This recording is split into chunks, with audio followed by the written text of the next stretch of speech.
Picture this: a woman in 19th century China, not born into power, not raised to lead, not trained by generals or protected by wealth. She began in a brothel, and yet, within a few years, she would command more ships than any navy on earth. She would lead over 70,000 pirates across the South China Sea, not as a figurehead, but as an undisputed ruler. Her name was Zheng Yi Sao, also known as Qing Shi, and she didn't just survive a man's world, she mastered it. She outmaneuvered warlords, she negotiated with emperors, she defeated the Chinese, Portuguese, and British navies without losing, and then she walked away, alive, respected, wealthy. Her enemies couldn't kill her, history couldn't erase her, and yet most people have never heard her name. Why? Because Zheng Yi Sao didn't play by the rules, she rewrote them. And power that doesn't come from the expected places, especially when held by a woman, is too often hidden. This is not just a pirate story. This is a story about leadership, sovereignty, and strategic defiance. She was not given power. She took it. She didn't fit the world. She bent it. This episode is for anyone who's ever been underestimated, anyone told to stay quiet, stay small, stay safe. Because Zheng Yi Sao didn't stay. She rose, and the world was forced to follow. Chapter 1. From Brothel to Bride of a Pirate King. History rarely begins in the places we expect. For Zheng Yi Sao, it began in the shadows of Canton, in a floating brothel anchored off the southern coast of China. She was not born to nobility. She had no wealth, no inheritance, no lineage to protect her. What she had was survival instinct. In the brothel, she learned how to read power, not in books, but in eyes, in tone, in how men revealed their ambitions when they thought she was powerless. She watched, listened, calculated. And when Zheng Yi, the feared pirate commander of the Red Flag Fleet, came to port, she didn't just seduce him, she negotiated with him, marriage on her terms.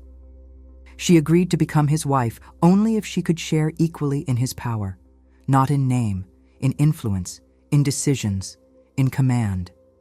And he agreed. This was the first of many lines she would cross, not recklessly, but strategically.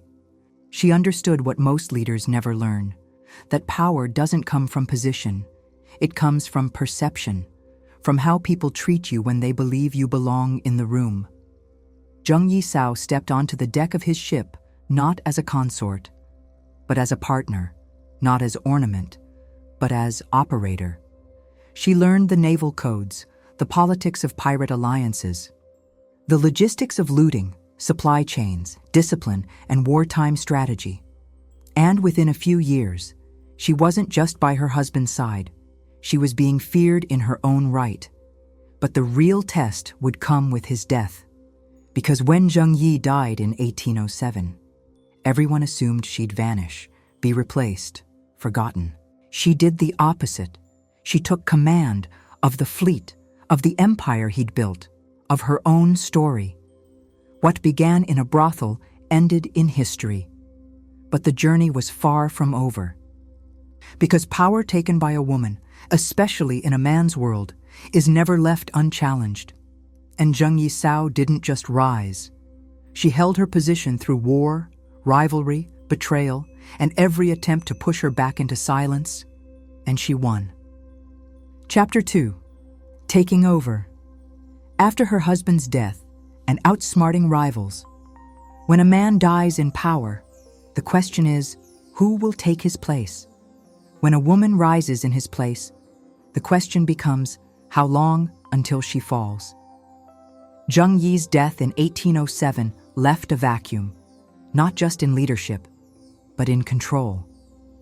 The Red Flag Fleet wasn't a family business. It was a war machine made of hundreds of ships, factions, ambitions, and men who owed loyalty to power, not sentiment. And now, that power was unanchored. Most widows would retreat, grieve, disperse. Zheng Yi Sao did the opposite. She stepped forward, not timidly, decisively. Her first move was unexpected. She aligned with her late husband's adopted son and lieutenant, Chung Po Tsai. Together, they presented a united front. But make no mistake, she was in charge. She didn't claim authority as a grieving widow. She claimed it as a commander. By consolidating loyalty, distributing spoils wisely, and eliminating those who challenged her rule. She understood that pirates don't follow bloodlines. They follow discipline, wealth, and fear, and she gave them all three. The seas off southern China were crawling with pirate factions, red, black, and white flag fleets, all loosely aligned, but unruly. Zheng Yi Sao brought them into formation. She transformed them from a scattered menace into an organized empire. How? With law, with strategy, with psychological dominance. She created a strict code: no theft from the fleet, no harm to captives without approval. All loot was cataloged and distributed evenly with her oversight. This wasn't compassion. This was control. She turned pirates into a system, and within that system, she was untouchable. Those who defied her were executed publicly. Those who obeyed were protected and enriched. She built trust, not through kindness, but through predictable rule in a lawless world. And with every rival she absorbed or outmaneuvered, her legend grew. Soon her name wasn't just known among pirates. It echoed in the halls of the Qing dynasty, in colonial outposts, in enemy fleets. She wasn't a widow anymore. She was a sovereign. And she had no intention of handing her power back to men who thought she'd borrowed it. She didn't just inherit an empire. She reforged it in her image and dared the world to challenge her. Chapter 3.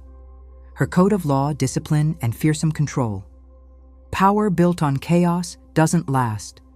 Zheng Yi Sao understood that better than anyone. She had inherited a fleet of pirates, men trained to take, not to follow, to seize, not to sustain. But if she was going to rule, she needed more than numbers. She needed order. So, she created one of the most disciplined pirate codes in maritime history, and she enforced it without apology. This was not maritime democracy. This was military rule under a woman who did not tolerate insubordination. Every ship under her command was required to report loot. It was cataloged, taxed, and distributed evenly. Stealing from the communal treasury was punishable by death. Captains who defied orders, executed, crew who disobeyed, beaten or expelled. Mistreatment of captives? Forbidden unless sanctioned. Any man who raped a female captive was put to death. If he took her as a wife and she consented, he was allowed to keep her. But if he broke the rules afterward, he faced execution. There was no mercy in this code, but there was predictability. And that is what made her different. Pirate fleets were known for betrayal, for infighting, for collapse under greed. Zheng Yi Sao turned them into a machine. Her code wasn't just a list of rules, it was a psychological weapon. Because when you're feared for your ruthlessness and trusted for your fairness, your power becomes self-sustaining. She didn't need to threaten loyalty. She engineered it. The men under her command didn't just follow her, they relied on her. She made piracy sustainable, profitable, strategic. This was no longer a loose network of sea raiders. It was a floating nation, governed by discipline, led by a woman whose grip on power was built not just on fear, but on systemic legitimacy. She created a paradox, a criminal empire that enforced order, a pirate queen who imposed law, a woman in a world of violent men who survived not by being softer, but by being sharper. And in doing so, she became untouchable, because she understood what every empire builder eventually learns. It's not power that sustains a reign, it's structure, and hers was iron. Chapter 4. How she defeated the Chinese, Portuguese, and British navies. Most empires fall the moment power calls their name. For Zheng Yi Sao, it was the opposite. As her legend spread across the South China Sea, the Qing dynasty could no longer ignore her, nor could the Portuguese, nor the British. 3 naval superpowers, 1 woman commanding an outlaw fleet. By all logic, she should have been crushed. Instead, she dismantled their attempts, one by one. The Qing Navy, bloated by bureaucracy and demoralized by corruption, was no match for her fleet's speed, discipline, and unified command. They tried to blockade her ports. She broke through. They sent ships to hunt her down. She captured them, then turned them into weapons against their former masters. She used every advantage, better coordination, knowledge of local waters, and perhaps most importantly, a decentralized system that moved like a single organism. But her enemies weren't just incompetent. They underestimated her because she was a woman, and she used that too. While they debated how to handle her, she was already negotiating terms on her own ground. The Portuguese Navy attempted to intervene, arrogantly assuming they could sweep her aside. She countered with naval skirmishes that embarrassed them. She captured ships, humiliated officers, and reminded the West this wasn't their territory. Then came the British. They approached with imperial confidence, but quickly learned that Zheng Yi Sao didn't care for their flags, their rules, or their weapons. She didn't just survive. She dictated the tempo of every confrontation. She would strike, retreat, regroup, then return with new strategy. She wasn't just fighting battles, she was playing warfare as chess. Every move designed to drain her enemies' morale, expose their weaknesses, and protect her assets. And then, once they were worn down, she offered peace, but not surrender. In 1810, with her power still intact and her enemies exhausted, Zheng Yi Sao negotiated amnesty from the Qing government. She demanded full pardons. She demanded to keep her wealth. She even secured official positions for her officers. They agreed, because by then they knew they couldn't defeat her, and she knew they couldn't afford to keep losing face. She walked away from war without ever being captured, without ever being defeated, and without ever losing her power. She didn't just outfight the greatest navies of her time. She outmaneuvered them politically, psychologically, and strategically. And that made her the most successful pirate in recorded history. Not because she broke rules, but because she rewrote them better than any navy could follow. Chapter 5. Her final act, retiring on her own terms, untouched. Most stories of power end in collapse. Death, betrayal, exile, the throne lost, the empire dismantled, the figurehead erased. But Zheng Yi Sao's story ends differently, not with fire, but with freedom. In 1810, after negotiating a full surrender from a position of strength, she retired on her own terms. Let that sink in. A woman who began in a brothel, commanded over 70,000 pirates, defeated multiple world navies, and then walked away, not hunted, not imprisoned, not executed. She kept her fortune. She kept her name. She even kept a foothold in legal commerce. She transitioned from pirate queen to businesswoman, opened a gambling house, settled in Guangdong, lived comfortably and with respect, until her death at age 69. No war crimes, no trial, no downfall. This is the part of her legacy that defies expectation the most. Because women in history, especially powerful ones, are rarely allowed exits. Their narratives are framed as tragic, their ambition punished, their victories reinterpreted as accidents. But Zheng Yi Sao broke the cycle. She didn't fade. She didn't fall. She finished. And that is what makes her story so threatening and so rare. She wasn't a proxy for a man's ambition. She wasn't a myth. She wasn't a temporary disruption. She was the author of her power and the architect of her peace. Her enemies were silenced not with vengeance, but with irrelevance, because by the time they stopped fighting her, She no longer needed to fight at all. She had already won. And in doing so, she carved out a space in history that few ever reach, not just as a leader, but as a woman who refused to be erased.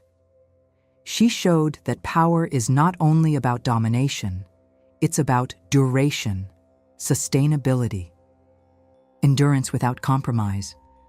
And when the storm cleared, she stood, unburned, unbroken, and unmatched. Zheng Yi Sao didn't inherit her story. She built it, not from privilege, not from pedigree, but from instinct, strategy, and the refusal to wait for permission. She was not invited into history. She stormed into it, and then walked out undefeated. In a world that still struggles to imagine power without a masculine face, her life is a quiet rebellion. She wasn't just a woman in command, she was the system. She outlasted empires not by playing their game, but by mastering her own. And while history tried to forget her, she left behind a blueprint for every woman who's ever been underestimated, dismissed, overlooked. You don't need to fit the mold. You don't need to play small until you're allowed to lead.